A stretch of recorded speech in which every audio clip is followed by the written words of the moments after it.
কাকু আরও জোরে জোরে ঠেলো, পুরোটা ভরে দাও, আমি খুব মজা পাচ্ছি। একদিন রাতে আমি আর আমার কাকা দুজনেই ঘুমাচ্ছিলাম, একবার হঠাৎ আমার ঘুম ভেঙে গেল। চোখ খুলে দেখলাম রাজেশ কাকা বিছানা থেকে উঠে ঘর থেকে বেরিয়ে গেলেন। জানি না কেন এই সময় রাজেশ কাকা কোথায় যাচ্ছেন, ব্যাপার জানতে আমার আগ্রহ বেড়ে গেল। আমিও ঘর থেকে বেরিয়ে এলাম এই কথা জানতে। দেখলাম রাজেশ কাকা আমার মায়ের ঘরের দিকে যাচ্ছেন। এবার আমার ব্যাপারটা জানার আগ্রহ আরও বেড়ে গেল। রাজেশ কাকা কেন মায়ের ঘরে যাচ্ছেন তা জানতে এটা দেখার জন্য আমি মায়ের ঘরের জানালায় গেলাম। তার জানলা খোলা ছিল।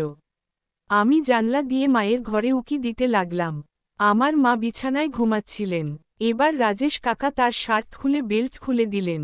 হ্যালো বন্ধুরা, আমি আপনাদের তাহলে এই গল্পটি সম্পূর্ণ বলি। এই গল্পটি সেই সময়ের যখন আমি 18 বছর বয়সী ছিলাম। আমাদের পরিবার শ্যামপুর নামে ছোট গ্রামে থাকত। আমার বাবা মারা যান যখন আমি খুব ছোট ছিলাম। বাবা চলে যাওয়ার পর আমাদের পরিবারের আর্থিক অবস্থা খারাপ হয়ে যায়। সেই সময় আমাদের পরিবারে কেবল আমি আর আমার মা ছিলাম। পরিবারের দায়িত্ব নিজের কাঁধে তুলে নিয়েছিলেন এবং তিনি দিনরাত কঠোর পরিশ্রম করতেন যাতে আমরা দুজনে কোনভাবে বেঁচে থাকতে পারি। আমার মা গ্রামের কিছু বাড়িতে কাজ করতেন। দিনে কাপড় ধোয়া, বাসনপত্র পরিষ্কার করা, ঝাড়ু দেওয়া, মোছার মতো কাজ করে নিজের এবং আমার ভরণ পোষণ করতেন। পঞ্চম শ্রেণী শেষ করার পর আমার পড়াশোনা বন্ধ হয়ে যায়, কারণ আমাদের বাড়ির আর্থিক অবস্থা এতটাই খারাপ ছিল যে আমার স্কুলের ফি ও বই কিনতে পারতাম না। আমার মা আমাকে স্কুল থেকে বের করে দেন। তারপর থেকে আমি তাকে সবসময় সাহায্য করতে শুরু করি। আমরা যে গ্রামে থাকতাম সেটি ছিল একটি ছোট ও সরল গ্রাম, কিন্তু সেখানকার মানসিকতা ছিল ভিন্ন। গ্রামের পুরুষ এবং ছেলেরা প্রায়শই আমার মাকে প্রলুব্ধ করার চেষ্টা করত, উত্তেজিত করার ও প্রলুব্ধ করার চেষ্টা করত। কিন্তু আমার মা খুব শক্তিশালী এবং গর্বিত ছিলেন। তিনি কখনো কারোর দিকে মনোযোগ দিতেন না। তিনি সর্বদা তার কাজের দিকে মনোনিবেশ করতেন এবং কারো সাথে খুব বেশি কথা বলতেন না। আমার এখনও সেই সময়টা খুব ভালো করে মনে আছে, যখন কিছু রাজনীতিবিদ এবং গুন্ডারা আমার মায়ের উপর খারাপ নজর রেখেছিল। তারা তাকে তাদের ফাঁদে ফেলার চেষ্টা করত, কিন্তু আমার মা কখনো কারো কথায় কান দিতেন না। তিনি আমাকে সব সময় শিখিয়েছিলেন যে আমাদের কখনোই কোন ভুল কাজ বা ব্যক্তির সাথে যাওয়া উচিত নয়। আমাদের পরিস্থিতি যতই কঠিন হোক না কেন, তার এই শিক্ষা আমার হৃদয়ের গভীরে রেখে গেছে। আমার মা কেবল আমাদের আর্থিক অবস্থার উন্নতি চেষ্টা করেননি, বরং আমাকে সঠিক এবং ভুলের ধারণা দিয়েছিলেন। তিনি একজন খুব সরল ও সৎ মহিলা ছিলেন। তিনি কখনো কোন ভুল পথ অবলম্বন করেননি। মা সর্বদা কঠোর পরিশ্রম এবং সততা দিয়ে আমাদের জীবনের গাড়ি টেনে নিয়ে যান। আমার মায়ের কথাগুলো শুনে আমি খুব মুগ্ধ হয়েছিলাম এবং আমিও সিদ্ধান্ত নিয়েছিলাম যে যাই ঘটুক না কেন, আমি সব সময় তার মতো সততার সাথে আমার জীবন যাপন করব। একদিন রাতে যখন আমি আর আমার মা রাতের খাবার শেষ করে ঘুমাতে যাচ্ছিলাম, তখন কেউ আমাদের দরজায় কড়া নাড়ল। মা আমাকে বললেন, যাও দেখি, এত রাতে কে আমাদের দরজায় কড়া নাড়ছে, দেখো কে এসেছে। এই বলে বিছানা বিছিয়ে দিতে তার ঘরে গেল। তারপর আমি আমাদের ঘরের দরজা খুললাম। দরজা খোলার সাথে সাথেই দেখি একজন সুন্দর পোশাক পরা লোক দাঁড়িয়ে আছেন। ওর বয়স প্রায় 50 বছর। কি ব্যাপার, এত রাতে তুমি আমাদের দরজায় কেন নক করলে? আমি একটু বিরক্তির সাথে লোকটিকে জিজ্ঞাসা করলাম। আমাকে দেখে সে খুব খুশি হয়ে বলল, নেহা, হ্যাঁ আমি। তুমি কে? আমি প্রশ্নবোধক চোখে তার দিকে তাকালাম। কিছু বুঝতে পারার আগেই হঠাৎ লোকটি আমাকে তুলে নিয়ে তার কাঁধে বসালো এবং খুশিতে বলল, নেহা, আমি তোমার কাকা, তোমার বাবার বন্ধু রাজেশ কাকা। রাজেশ কাকার গলা শুনে আমার মাতার ঘর থেকে দৌড়ে এসে তার সামনে দাঁড়িয়ে বলল, রাজেশ। এখন আমার মা আর রাজেশ কাকা একে অপরের দিকে তাকাচ্ছে। দুজনেই একে অপরের দিকে তাকাতে এতটাই ডুবে গেল যে মনে হচ্ছিল যেন তারা পৃথিবী সম্পর্কে কিছু জানে না। প্রায় 2-3 মিনিট কেটে গেল, কিন্তু দুজনে একে অপরের দিকে তাকিয়ে রইল। তারপর আমি বললাম, মা, এটাকে? রাজেশ কাকার কাঁধে বসে আমি জিজ্ঞাসা করলাম। আমি এই প্রশ্নটা করার সাথে সাথেই আমার গলার স্বর শুনেই দুজনেই জ্ঞান ফিরে গেল। তারপর রাজেশ কাকা আমাকে কাঁধ থেকে নামিয়ে আনলেন। আমি গিয়ে মায়ের কাছে দাঁড়ালাম। মায়ের মুখে এক অদ্ভুত হাসি ফুটে উঠল। তারপর মা বললেন, নেহা, এই তোমার রাজেশ কাকা। তোমার বাবার অনেক পুরনো বন্ধু। ওকে সালাম করো। তারপর আমি ওকে সালাম করলাম এবং তারপরও আমাদের বাড়িতে এলো। রাজেশ কাকু ঘরে আসার সাথে সাথেই ও আমার মায়ের কোমরে হাত রাখল। তারপর মা লজ্জা পেল এবং রান্না ঘরে চলে গেল। আমি রান্না ঘরে গিয়ে দেখলাম মা খাবার তৈরি করছে। আমি বুঝতে পারলাম না যে আমরা সবেমাত্র খাবার খেয়েছি। তাহলে মা কার জন্য রান্না করছে?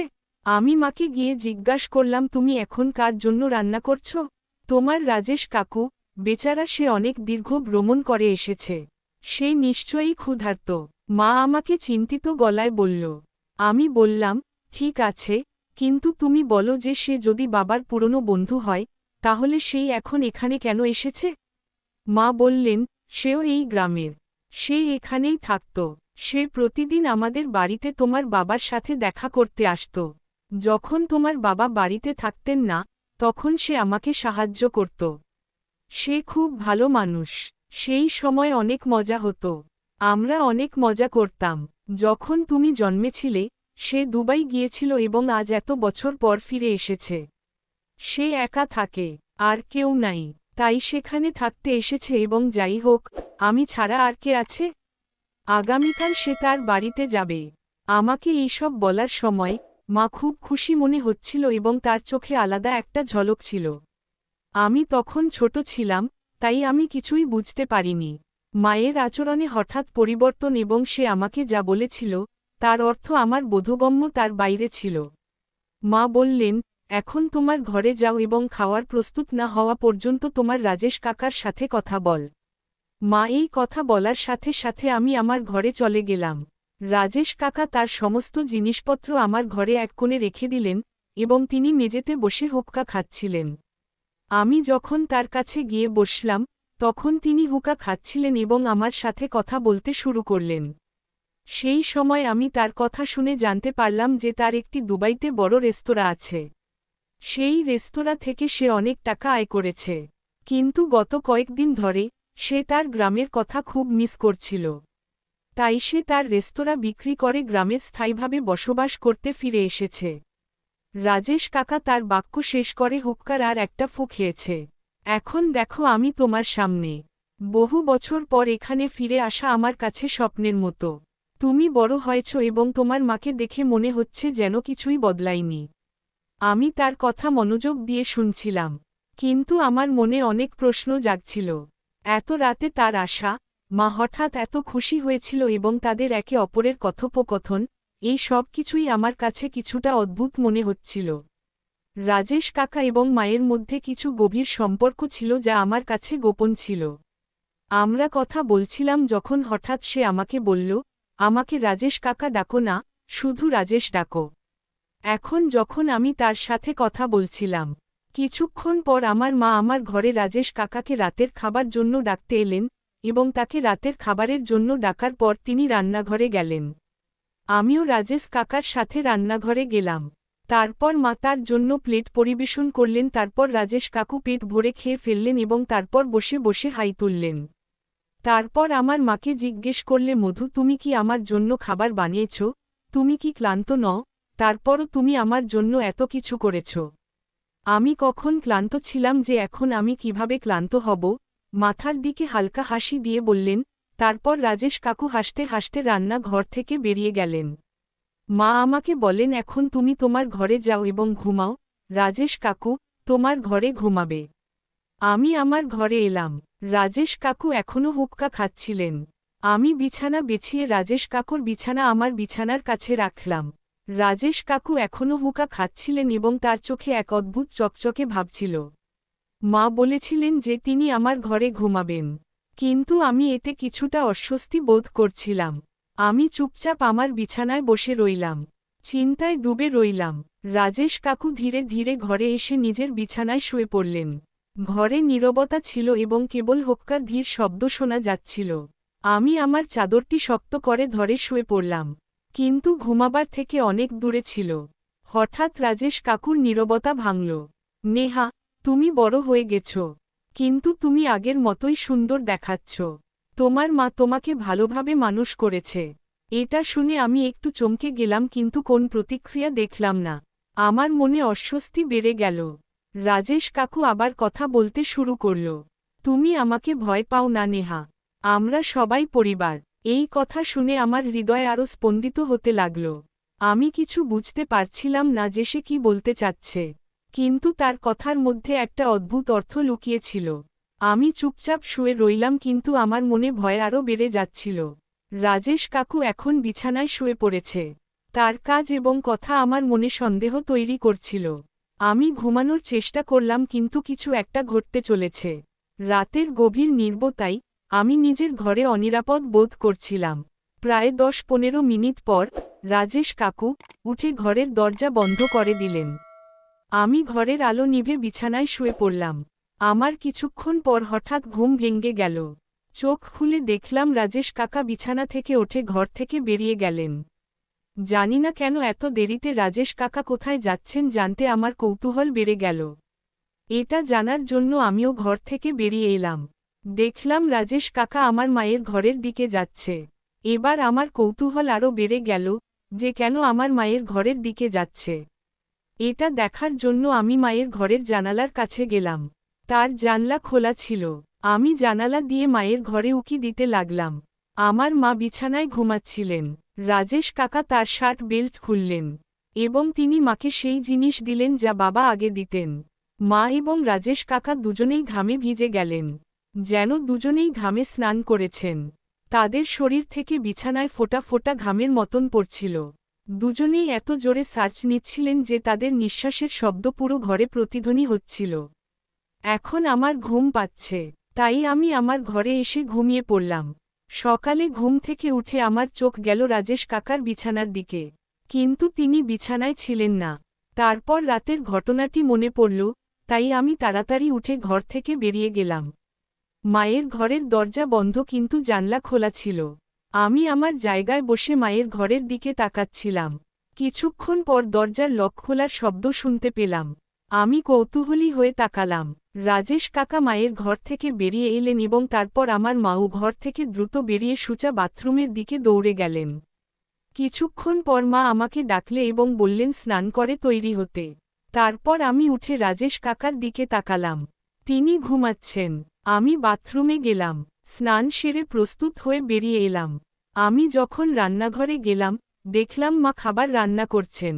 কিন্তু তিনি খুব খুশি দেখাচ্ছিলেন। তার মুখে ছিল সতেজতা এবং অন্যরকম উৎসাহ। আমিও তাকে সাহায্য করলাম। কিছুক্ষণ পর খাবার তৈরি হয়ে গেলে মা রাজেশ কাকাকে ডাকলেন এবং আমরা তিনজনেই খাবার খেলাম। আমরা তিনজনেই যখন খাবার খাচ্ছিলাম তখন মা তার দিকে তাকিয়ে লজ্জা পাচ্ছিলেন এবং হালকা হাসি দিয়ে হাসলেন এবং তিনি তার দিকে তাকিয়ে হাসছিলেন। আমরা তিনজন সকালে খাবার খাওয়ার পর মা এবং আমি গ্রামের কাজে চলে গেলাম এবং রাজেশ কাকা তার বাড়িতে ফিরে গেলেন। রাতে মা এবং আমি রাতের খাবার খেয়েছিলাম। আমাদের খাবার শেষ হলে আমি আমার ঘরে গিয়ে ঘুমিয়ে পড়লাম। সেই রাতে প্রস্রাব করার প্রয়োজনে আমি ঘুম থেকে উঠে বাথরুমে গেলাম। বাথরুম থেকে ফেরার সময় আমি আমার মায়ের ঘর থেকে কথোপকথনের শব্দ শুনতে পেলাম। তারপর আমার মনোযোগ আমার মায়ের ঘরের দিকে গেল। তার ঘরের দরজা বন্ধ ছিল কিন্তু ঘরে আলো জ্বলছিল। আমি অবাক হয়ে গেলাম যে মা এত রাতে কার সাথে কথা বলছে এবং তার ঘরের আলো কেন জ্বলছে। এটা জানতে আমি তার ঘরের জানালায় গিয়ে ভিতরে উঁকি দিতে লাগলাম।